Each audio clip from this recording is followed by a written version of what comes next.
E durante uma semana, Sasha fez experimentos para construir uma bomba, seguindo as instruções do livro Ciência da Guerra Revolucionária, escrito por Most. Foi uma semana terrível. 1000 perguntas sem resposta vinham à minha cabeça. E se não der certo? E se alguém se ferir? E se morrer algum inocente? E se Sasha se machucar? Será que os fins justificam os meios? Naquela época eu achava que sim. Eu achava que só a violência poderia acabar com o capitalismo. Anos depois, quando estive na Rússia e vi as atrocidades que Trotsky e Lenin impingiram no povo russo, eu mudei de opinião. Eu percebi que o meio utilizado acaba se tornando parte e parcela do propósito a ser alcançado. Mas naquela época eu não pensava assim. O fato é que depois de uma semana a bomba não estourou. Ou a dinamite estava úmida, ou as instruções do livro estavam erradas. A verdade é que tínhamos transformado os nossos planos. Então nós tivemos uma ideia. A gente usava um revólver. Sasha entraria na fábrica e atiraria em Frick. Mas todas as nossas economias tinham sido gastas com a confecção da bomba. Então eu tive uma ideia. Eu me lembrei da personagem Sônia, de Crime e Castigo. Essa personagem se prostitui para ajudar a sua família. Então eu pensei, se Sasha vai dar a sua vida pela revolução, por que eu não posso emprestar meu corpo? Eu não tive dúvida. Naquela mesma noite eu arrumei uma fina lingerie, um par de sapatos altos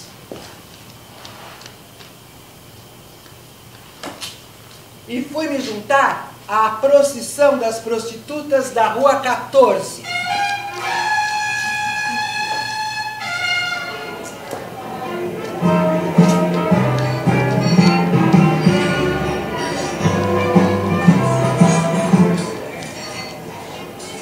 A noite já estava terminando, eu estava muito decepcionada comigo mesma quando apareceu um homem de uns 60 anos.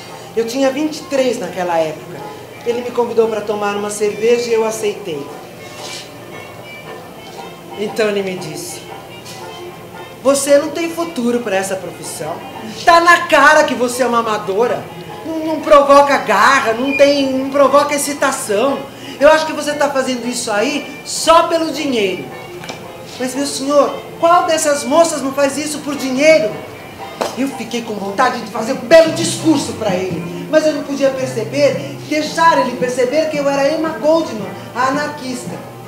Eu sei que ele me deu $10 e me mandou de volta para casa.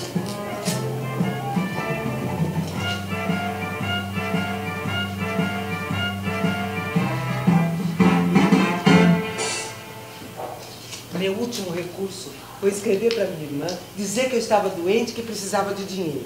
Assim que o dinheiro chegou, Sasha partiu e eu e Fédia ficamos esperando o resultado dos acontecimentos.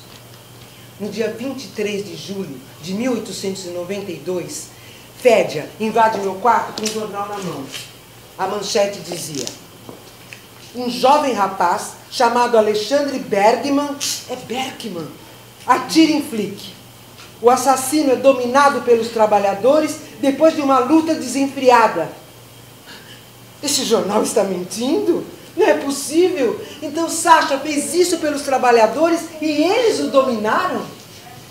Compramos todos os jornais do dia e todos diziam a mesma coisa. Mas o importante é que Sasha tinha agido.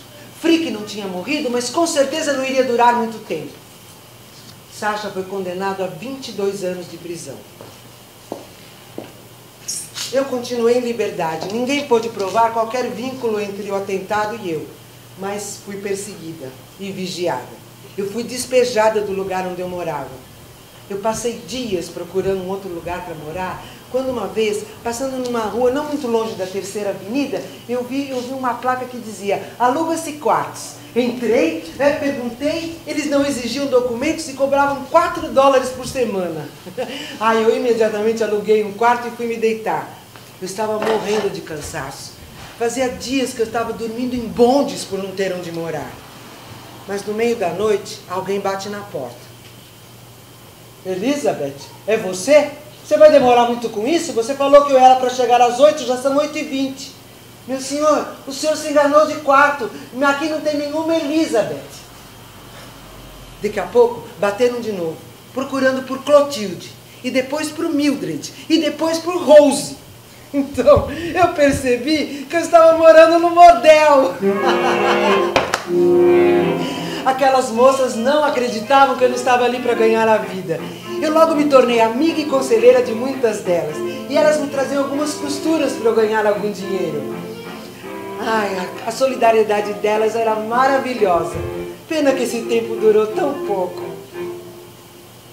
Eu passei o inverno de 1893 lutando pela libertação de Sasha. Aquele ano ficou conhecido nos Estados Unidos como o ano do Grande Pânico. Mais de 15 mil empresas tinham fechado suas portas. Então, eu me dediquei a ajudar os desempregados e a falar aos trabalhadores. Mas na Filadélfia, eu fui presa. Acusada de ter incitado os trabalhadores à violência, coisa que absolutamente eu não tinha feito. Eu fui levada no trem para Nova York por um sargento chamado Charles Jacob. No trem ele foi muito agradável. Quando eu disse que eu estava com sede, ele se prontificou e me trouxe um copo d'água. Mas no meio da viagem, ele virou para mim e falou: meu chefe pode tirar qualquer acusação contra você e ainda lhe dar algum dinheiro.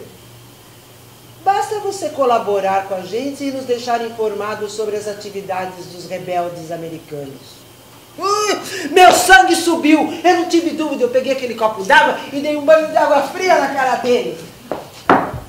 Chegando em Nova York, eu fui submetida a um interrogatório. Não, senhor, eu não acredito em nenhum ser supremo. Não, senhor, eu não acredito em nenhum governo, pois todos eles são contra o povo. Por que não abandono o país? E para onde eu poderia ir? Em toda parte as leis são contra os pobres. Talvez eu pudesse ir para o céu, mas não me interessa muito ir para lá. Eu tenho certeza de que foram as minhas ideias e não as minhas ações que me levaram presa. Eu fiquei 1 ano encarcerada, o suficiente para perceber que as prisões não passam de verdadeiras fábricas de seres antissociais. Quando eu fui libertada, eu voltei às minhas atividades anarquistas e comecei a trabalhar como enfermeira. Foi então que eu conheci Ed Brand, um anarquista austríaco de lindos olhos azuis. Ed me fascinava por sua cultura. Por meio dele eu aprendi a falar francês e passei a ler os grandes livros da literatura francesa, Proudhon, Molière, Racine. E além de todo esse saber, ele cozinhava como ninguém. Fiquei completamente apaixonada. Nosso relacionamento durou 9 anos. Ed me incentivou para eu ir a Viena para fazer o curso de enfermeira e de parteira. Fédia, que já estava com a sua vida estabilizada, se entusiasmou com a ideia e prometeu me ajudar com $25 por mês. Os dois acabaram me convencendo. Então eu parti, em 1895. Eu desembarquei primeiro em Londres. Londres, naquela época, era conhecida como a pátria dos anarquistas. Todos os anarquistas que estavam com seus problemas nos seus países desembarcavam para lá. E eles fizeram uma festa para me receber. E foi nessa noite que eu tive o prazer de conhecer Louise Michel. A besta selvagem, a virgem vermelha, como lhe chamavam os jornais, não passava de uma encantadora senhora, de 65 anos de idade, com um olhar jovial e feições muito delicadas. Passamos a noite inteira conversando sobre a Comuna de Paris. E ela me disse uma frase que eu jamais esqueci. Emma, todo poder é maldito. É por isso que eu sou anarquista. Emma, todo poder é maldito. É por isso que eu sou anarquista. Dias depois, eu recebi uma carta de Kropotkin para ir visitá-lo na casa dele. Ele era meu teórico preferido. Quando eu cheguei, ele colocou água para fazer um chá e foi me levar para ver pequenos objetos de madeira que ele mesmo construía com as próprias mãos. Um banquinho, umas estantes, uma cadeira. Eu fiquei perplexa. Então aquele erudito, aquele homem de ciência, era também um artesão? O trabalho intelectual e o trabalho manual se completam, ele me disse sabiamente. Ai, Londres estava uma delícia, mas eu precisava partir. Minhas aulas iam começar no dia 1º de outubro. Eu entrei em Viena com o nome de Emma Brett, pois eu não podia chamar Emma Goldman lá, porque os anarquistas eram muito perseguidos. A vida cultural de Viena me encantou. As óperas de Wagner, as peças de Ibsen, mas o que mais me apaixonou foram os escritos de Nietzsche. Eu devorei todos os seus livros. Eu fiquei tão encantada com a minha descoberta que eu escrevi longas cartas ao Ed para compartilhar com ele todo esse tesouro. Mas as respostas dele foram meio evasivas. Acho que ele não se entusiasmava com a nova arte. Um outro pensador que me impressionou foi Freud. Eu pude fazer um curso com ele. E através das ideias de Freud, eu percebi o quanto a repressão sexual altera o nosso comportamento. Eu passei a me conhecer melhor e a descobrir as minhas próprias necessidades. Bem, eu sei dizer para vocês que 1 ano depois eu voltei para Nova York com diploma de parteira e enfermeira, com a cabeça cheia de novas ideias e 2 malas bem cheias de livros e nenhuma roupa nova. Quando eu cheguei nos Estados Unidos, o anarquismo estava em alta. Eu dava palestras e mais palestras. Mas quanto mais a minha moral aumentava, mais a de Ed diminuía. Ele criticava tudo que eu fazia.